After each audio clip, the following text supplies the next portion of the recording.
Welcome to this week's Let's Talk Paranormal.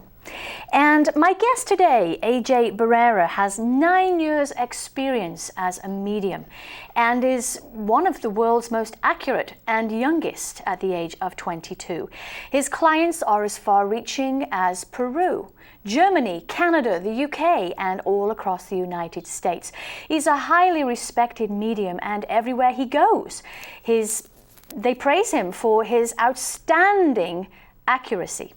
Welcome to the show, AJ. Thank you, Tracie, for having me on. It's wonderful to have you here. Thank you. Now, listen, how accurate are you as a psychic? A lot of people say I'm about probably the 90th percentile of doing readings, psychic energy. 90%? Correct. That's high. That's incredibly high. Yes, a lot of psychics, a lot of mediums are kind of like, well, we don't want to put this ego on us, we don't want to put this image on us as being a high energy or a high type of person.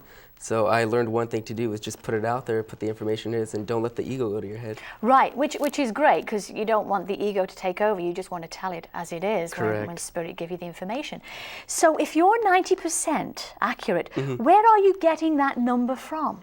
From radio hosts, TV hosts, from other clients, testimonials-wise. So they're comparing it? Absolutely, from other psychic readings, from other mediumship readings. Like with me, I came across as a psychic skeptic, if you will. Right, so okay. That's where the information comes from. So you haven't been a believer of what you do? No. Or psychics in general? No. You started off as a skeptic? Yeah, it started in 6th grade of junior high school, where I started discovering through a deck of tarot cards. I figured from 6th grade through 8th grade, I figured, hey, maybe I'm just a good guess, or maybe I'm just telling all these people their information. When I reached a freshman in high school, I ran into a high school teacher. Her name's Ellen, who became my mentor and guided me underneath her wings, and she taught me what energy was and how to connect with energy. And that's when I started realizing, hey, I have the ability to do this, to connect with energy from the other side. Right. So if you have 9 years experience as a medium, you must have been about 12 years old when this started to happen for you? Yeah, all the experiences were mainly through tarot cards. Like I said, I really didn't see spirit or feel spirit when I was a child. What happened, it started in 6th grade. Everything just changed for me.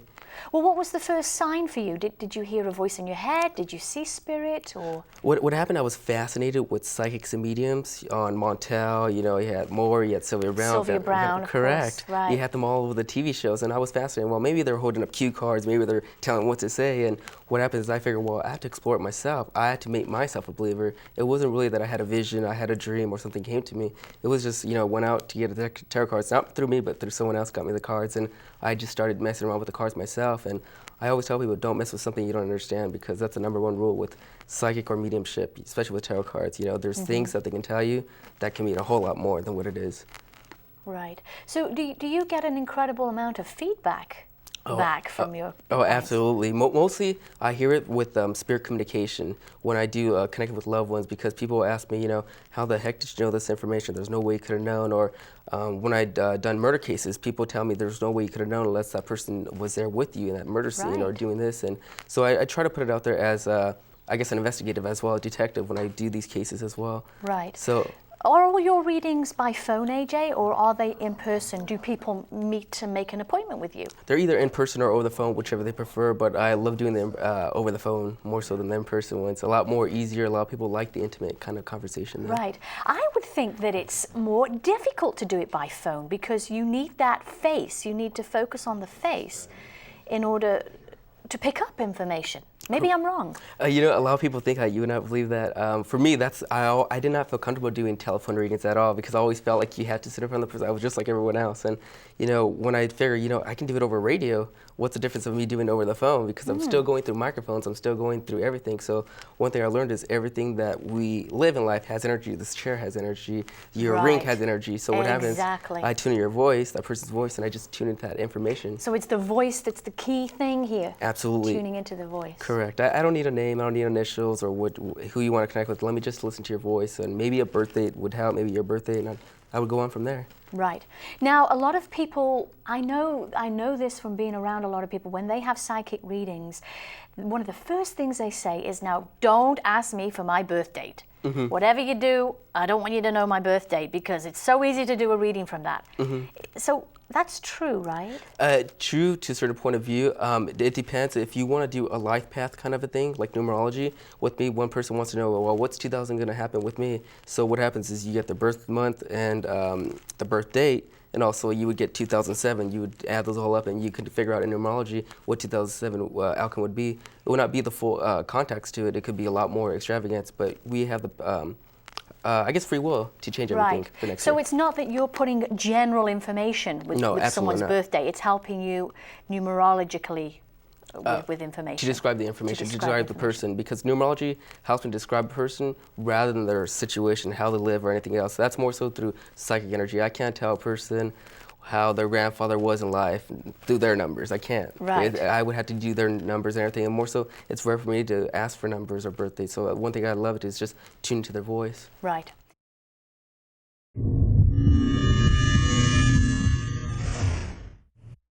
What's a typical day like for you as a psychic?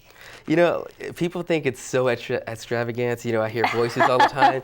Not really, believe it or not. You know, before, I would say from 6th grade all the way up to probably my junior year in high school, I did not have the ability to turn it on and off. I was on all the time. Really? I would see auras around that people. That must have drove you crazy. It's like, shut up. Oh, correct. Yeah, you know, to that point, it always was. I couldn't go to theme parks, and you know, when I would go to theme parks or go out to parties, I would get massive headaches because I'm tuned into so much energy, and it would drain me. So I would not go out a lot when I was younger. So you could just have any person walking on the street, and you would automatically start to tune in. Absolutely. There was a time at McDonald's. I don't know if I mentioned that to you earlier, but there was a time at McDonald's, a lady was standing in front of me, tapped her on the shoulder and told her, you know, hey, I have your husband who's passed over, and she just flipped, but she was happy to hear at the same time. So her husband was telling you, hey, that's my wife in front. Correct. Tell her I'm here? Exactly.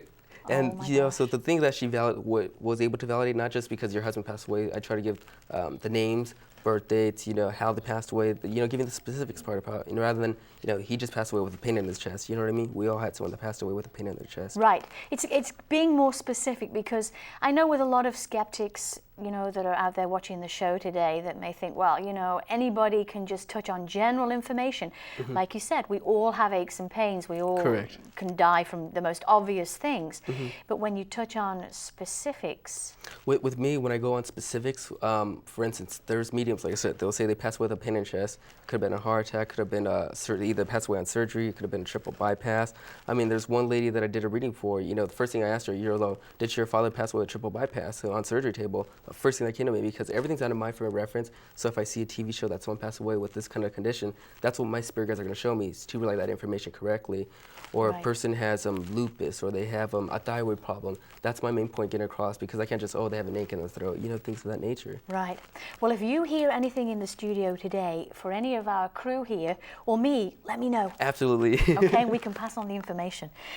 How is a medium different from a psychic, AJ? Because I introduced you as a medium, and then I started to refer to you as a psychic. Correct. Is it the same thing? It's a little bit different. You know, the thing with psychics, they're more so as people that kind of tune into energy, mainly just energy of tarot cards, using tools of crystal balls, things of that nature that predict past, present, and future, things of that nature.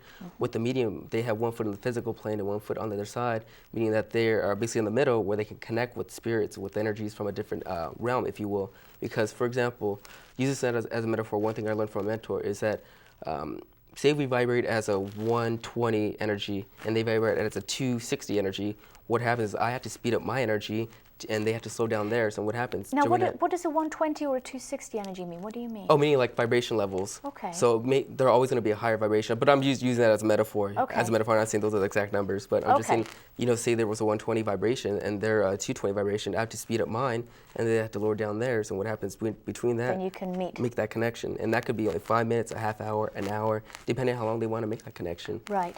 What kind of things do you experience when a spirit is trying to communicate with you? Do you physically hear it, or are you?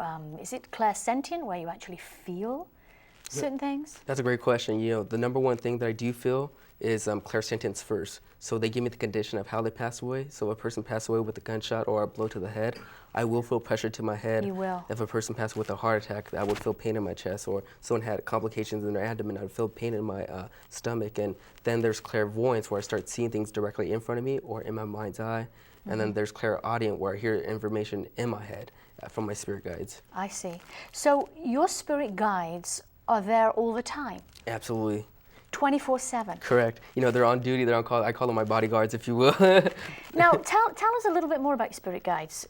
Male, female? Do they have names? You know, one thing, a lot of people want to give their spirit guides names. With me, it doesn't matter with me. You know, I know I definitely have 5 of them, but everyone does have a master guide. When they're born too, they have a master guide. When they're born and when they pass away too. Then they have a primary guide, a secondary guide, and a tertiary guide. And then you can have other guides beyond that, but those are your main 4 guides that you're going to have. That are going to guide you onto the path. They're going to give you information. They're not going to do the work for you. But how come we all don't hear those? You know, I think we do hear them. It's that feeling inside our head. When you're driving down the road, it tells you, turn here, turn here. It's that thought in your head you're going to hear. You're not going to hear this big almighty voice from above saying, hey, this is John from an Indian tribe that passed away at this and that. But I guess some people do. Yeah. Hear names and, hey, I'm this person. Oh, that person. absolutely. People do hear names, and you would not believe how many times I've done readings for clients over the phone, and I tell them the name of their spirit guides, or I receive a name. It's very rare for me, but when I do receive the name of it, it'll be the name of the dog. It'll be the name of someone that a pet that they had. Right. So we all have spirit guides. They're there to assist us. Are they angels or? There are angels. They're on different phylums. Spirit guides and angels are different phylums. You know, the angels do not have a physical existence. They do not have a life. With spirit guides, they had a past life. They were here. And for a person, you know, our levels do not become angels, do not become spirit guides. It would take years and many, many lessons for for instance, a grandmother who passed over recently to become person's spirit guide, someone in the family specifically, if you will. And it would take them a number of years to be someone else's. It's not going to be in the family, but it's going to be someone else's that they don't even know. Right. Okay. What I wanted to ask you, AJ. Now, you're if we just get back to this 90% accuracy rate that we're talking about here for you, isn't it true to say that with any psychic, with any medium, the information they are getting through from the loved ones to the spirit guide, you know, they don't lie. Spirits don't lie. Oh, absolutely. Okay. So what makes one psychic more accurate than another one? You just gave me a great opportunity to explain this, is that a lot of people will censor their information. I do not sugarcoat anything when I receive it. People will sugarcoat, meaning that, for instance, if they receive something negative, they will perceive it as something else. With me, I tell people, I use this as a metaphor. If a psychic came up to you and in a reading, they say, I see a car accident. And what happened? They're not going to say, I see a car accident. Did someone get in a vehicle accident? Did someone just buy a new car? They would go around the bush. So it's interpreting it. Absolutely. It's how you interpret the information. Correct. And what happens with that is that I'm pretty blunt, I'm pretty to the point, and that's what a lot of people like me from, because I don't like to beat around the bush with the information. People sit down to have a session to hear what they need to be here, rather than what they have to, people will go to psychics to hear what they want to hear rather than what needs to be said, actually. Right. So I try to give them to what they need to be listened to, basically, from my guides to their loved ones. Because there's evidently a reason why that, why that information has to come through from the spirit guide to that person. There's a reason for it. So correct. You know, it's for a person. You know, sad part about it, I was doing a demonstration in Anaheim, and there was a lady sitting in the crowd, and she was sitting probably about 100 people were in the crowd, and I don't censor my stuff. And what happened? I was getting pulled from her. I don't know if it was her husband or her father, but a male was pulling me to the direction. And what happened? I kept on insisting, "You have cancer. You have cancer. You have cancer." And she goes, "No one has cancer in our family. No one." I told her, "Please get checked up." And I told her it's a urinary cancer, like either on her ovaries or something of that nature. I told her check in there, and she goes, "No." I told her, "Have you had complications with your blood system down that general area?" So what happened? She was making all sense. So what happened? Within a week later, she made the appointment and everything. She did have cancer. She did have cancer. Yeah. So one thing I do have to put it out there. Oh my gosh. Well, let's have a listen to some of your work on the radio station that you've been doing called Afterlife. And this is AJ on the Afterlife radio show, and he's speaking with some clients that are calling in for readings. But also for your brother, he wants to acknowledge the memorial that you have up. In your living room, actually. Is this in your living room? Oh my God, yeah, I do. Okay, because one thing he wants to acknowledge, thank you for having this up. Thank you for having this up. And he says he loves this picture. I don't know if he was very big-headed about his looks, but he wants to let him know, or let you know, he's still the Don Juan of the family, basically. And I do have to bring up with him is that he wants to just be acknowledged, and wants you to acknowledge and give you validation that he is still around you and he does see what's happening in your life. And also, where's October connected at, please? That's when my brother passed away. Okay, because yeah, like I said, it's just a way of acknowledging themselves. Like I said, they're usually, my main thing is about getting specifics out, and usually when they come across this way, they're not going to drop it. Okay, AJ, we just heard the radio show here with you speaking to some of the clients. How many clients on average calls into a show like that? It depends. If within an hour you can get up to about 9 to 10 clients. It depends how fast the radio host wants to do it. It could be, usually within an hour, I try to work about 10 clients within an hour. That's what I try to do. Right. Sometimes I can fit 12 in if I'm stretching it, meaning 2 minutes for each person. Sometimes the radio show will let you do 5 minutes per person. Wow, and that's 2 minutes. That isn't a great deal of time to get information. Oh, it's not. And, it's hard for the medium or the psychic to move at that pace, right. You know? And, the spirit person on the other side, for the person calling in, has to be there pretty quick in line. Correctly. To give them this information. Yeah, there's times where I'm driving on the freeway or driving into the studio or where the situation's at. I'll receive the information before I even get to the caller. And really? So it's like the spirit knows. Absolutely. Who's calling in? Call in. Yeah.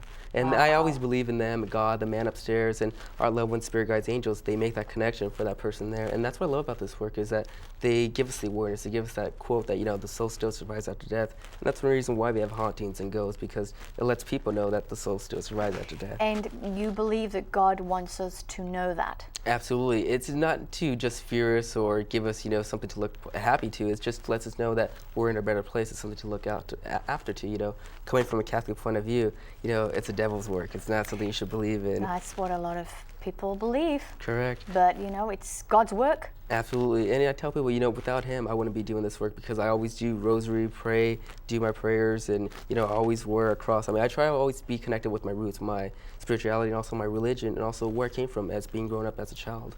Right, okay.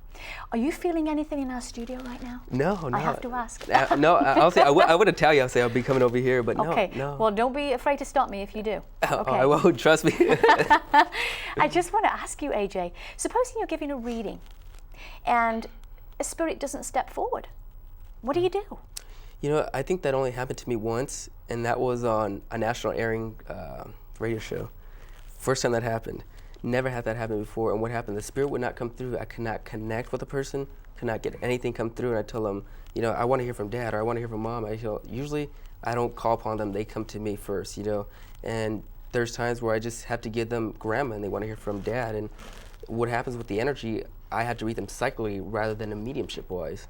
Right. So it becomes difficult, but that only happened to me once. It's very rare for that to happen. Wow, that must really throw you off. Oh, it does. At that point. Oh yeah, it puts me in a different focus, a different kind of mode, because what happens, I'm kind of thinking, what did I do wrong, or what did they do wrong, or what did my guys do wrong, and I start going around in circles, and it does throw me off mentally more so than a psychic or a medium.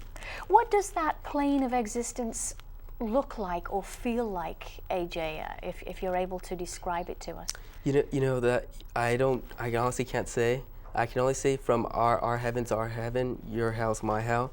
It's not really that way, because a lot of people want to say, okay, we have the same hell, or we have the same heaven. It's not like that. We create these places. So, my heaven's not going to be your heaven. I create my own heaven. So if I want my heaven to be, with all my family members, a golden carpet, limos, and the other stuff, I can have it that way. Right. So it's a state of mind. Absolutely. It's not, this golden arches, these kind of mantles, pick a cloud, any cloud you want to. It's not going to be like that. But Sylvia Browne talks about the other side having waterfalls, lush gardens, trees, buildings. Absolutely. Correct. Where you can go and study. And I tell people, it's another lesson. It's almost as I tell people, this is like our high school down here. When America transitions to the other side, it's like college. We still have our lessons. We still learn on the other side. So what happens if a person loved going to Vegas down here and never won, they can win all the time in Vegas on the other side. So really? We're pure spirit. We can do whatever we want on the other side. So they would be in heaven, wouldn't they? Absolutely. Absolutely. Correct.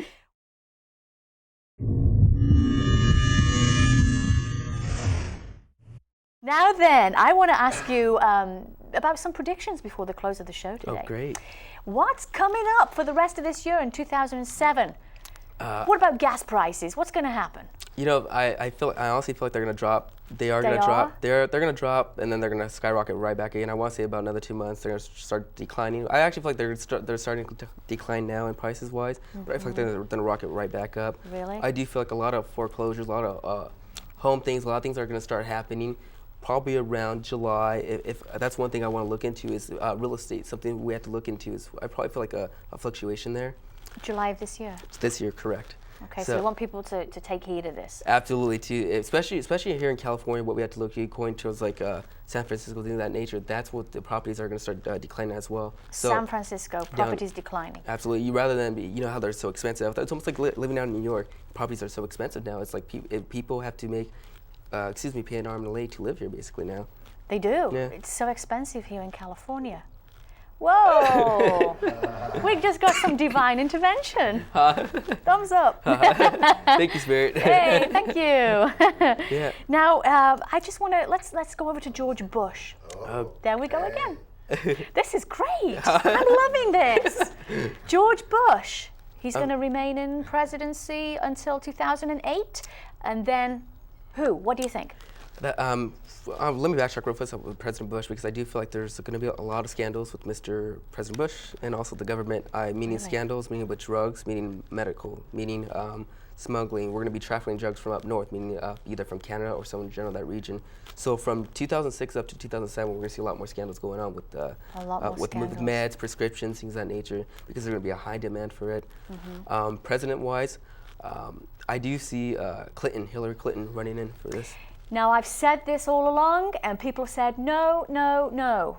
But I'm saying yes, yes, yes, and you're saying yes, yes. I do see her going in for election, running in for that, and I think she would make a great president. You do think she's going to do great? Absolutely. You know, I do too. You know, I think, you know, and I hope I don't downfall anyone's opinion, but, you know, I think people are so, you know, it's a woman running this role, she's going to be doing this job. I think she's a great job. I think she can do a great job what she does. And she's going to help women tenfold. Absolutely. They're going to have a lot more success of even, I guess, not just confidence, but also putting themselves on a higher level as well. Right. What about NASA and space? Are we going to see any developments there? You know, I would say just the norm of new technologies, new launches. I want to say probably in about 2 years from now, we're probably going to see new developments within our galaxies, and we're already having extremely normal of things in the galaxy. I mean, we're having going to the moon, the norm. We're doing the same stuff, but I do predict about another 2 years we're actually going to go beyond our galaxies, because I tell people you have to think about it. Do you think God just put mankind on here, just on this galaxy? We have galaxy. We're in one galaxy. We have a galaxy beyond that, and then beyond that, there's a billion other galaxies beyond that. So there's a lot more out there that we're going to start discovering about 2 years from now. And you're a believer in UFOs. Absolutely. I became a believer from a childhood. Also, like I said, from watching shows and watching such shows as yours. You know, there's things that put things to, I guess, not to rest, but to open our mind to, well, maybe there's something is out there. Right, right. And so do you feel that eventually there will be some kind of an announcement about ET life? I was just gonna tell you that. You know, one thing is people will, you can call me crazy, but I do feel like about 2010, 2011. 2011. We're gonna start finding announcements. We're gonna start coming down to more details as that. I'm sure you're familiar with Atlantis. Atlantis, yes. Exactly. And I tell people want to say it's run from extraterrestrials or UFOs. I do believe they were highly evolved on that land. I do believe, was it Lemuria? Lemuria. On that, I do feel like with that was destroyed through Mother Nature, you know, through my guides. When I channel, my guides told me that information. So I do feel like there's a lot more things out there that we're going to start discovering. And also, we're going to start seeing more land coming up this year. And also, not just because of global warming, but also, you know, well, people want to blame global warming, but there's a thing that we call polar tilt, excuse me. The polar tilt. Everybody is kind of very worried about that. Exactly. It happens every climate. Yeah, 15,000 years, but we won't see any changes, but we are going to see a lot more masses of land coming up, especially in California, but there's not going to be no destruction. We start more land coming up here. While we're on the subject of California, AJ, I know that the audience probably want to know this, who reside here in California. Mm-hmm. Do you feel the big quake coming? Honestly, as a psychic, no, I don't feel that. I don't tune into that. My guides haven't given me that information. I don't personally, I personally can't say as a psychic because I don't sense that, I don't pick that up. But I do feel like there are going to be a lot more developments in about 20 or 30 years, meaning like I said, land rising up in California and also in the oceans. Mostly I want to look in Thailand, Indonesia, those regions as well. Okay. Okay. Well, before we start to close our show today, AJ, I know that you have a great interest in EVP, electric voice phenomena. Absolutely. And so give us some idea of what you would like to see, develop with that. Would you like folks out there start to use it? Oh, absolutely. I would love to see folks out there. I mean, you did a show not too long ago with Michael Keaton. Michael Keaton? Yeah, with the EVPs, the white noise. Yeah. Yeah, and it's a real phenomena. Absolutely, and I tell people they have to view it as what it is. You can just put a recorder in your house before you go to sleep. Put it out there. You may catch information, you may not. And I want to see people out there experience it. So I'm trying to develop a research kind of team and try to not just prove it, but give the evidence fact to give people the idea. Well, spirit's not around. Well, spirit's always around us, but the physical evidence, their soul, their body's not around us. You can't see them. So where's this energy coming from? Where's this voice being come from? If you're in a cemetery or if you're in a home, I want people to use this efforts and kind of put it to work. So maybe they're giving us messages from maybe the higher beings, or just giving messages, I'm okay, I need to get home. Right, so for our viewers watching today's show who may want to contact their own loved ones, you would perhaps just say meditate to bring them closer? Oh, meditate. People always tell me, how do I meditate? Just simply, like people watch TV, that's meditating right there. You're just switching off from other things. Exactly, that's all it is, because you're just so focused on that TV show. Oh my God, what's going to happen next? You're focused on that because you're so into that mode, and all of a sudden you switch on to something else and something else. So. But obviously you'd recommend being in a quiet room and a quiet environment and allowing your loved ones to come in. Correct, and most mediums and psychics will tell you the quietest place to go to is your bathroom.